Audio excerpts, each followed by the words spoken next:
सक्षम police times news 112 सक्षम जनतेचा आवाज।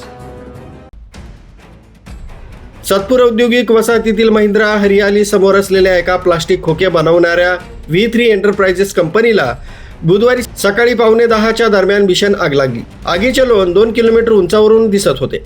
भीषण आग लागल्याची चर्चा परिसरात पसरल्यानं या ठिकाणी बघ्यांची मोठी गर्दी झाली होती।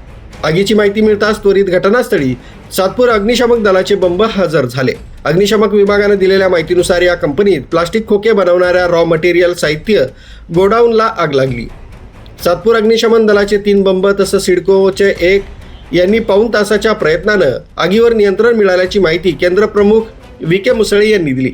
यावेळी leading fireman Pramod Lahamge, PS Suryavanshi, trainee fire Swapnil Nadre, Kaushalya Malekar, Santosh Jadhav, Swapnil Mahajan यांनी एका तासाच्या प्रयत्नानं आगीवर नियंत्रण मिळवलंय।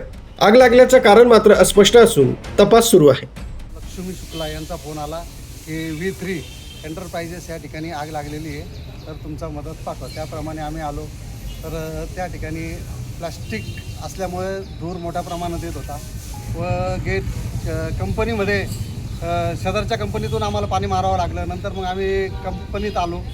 कंपनीतून मग आल्यानंतर आम्ही आपल्या शिडकोचा बंब बाउजर बोलवला, सातपूरचा बाउजर बोलवला व आग विझवली। आग आता कंट्रोलमध्ये। कंपनीची आगीची यंत्रणा नाही आहे का? आता कंपनीची आगीची यंत्रणा त्यांनी जी पाहिजे होती तशी नाही आहे त्यांच्याकडे। पण तुमच्या वतीनं तुम्ही काही वरती काही रिपोर्ट काय पाठवणार? आता आम्ही वर रिपोर्ट पाठवून देऊ। साधारणतः किती नुकसान झालं काय सांगा? अंदाजे 2 ते 3 लाखाच्या आसपास नुकसान झालं आहे कंपनीचं। काही जीवितहानी कोणत्या प्रकारची नाही। काही इन्शुरन्स क्लेमसाठी यांनी असे आग लागलं असा चर्चा आहे, काय यातून सांगा विषय? तसं तर काही सांगता येणार नाही आपल्याला।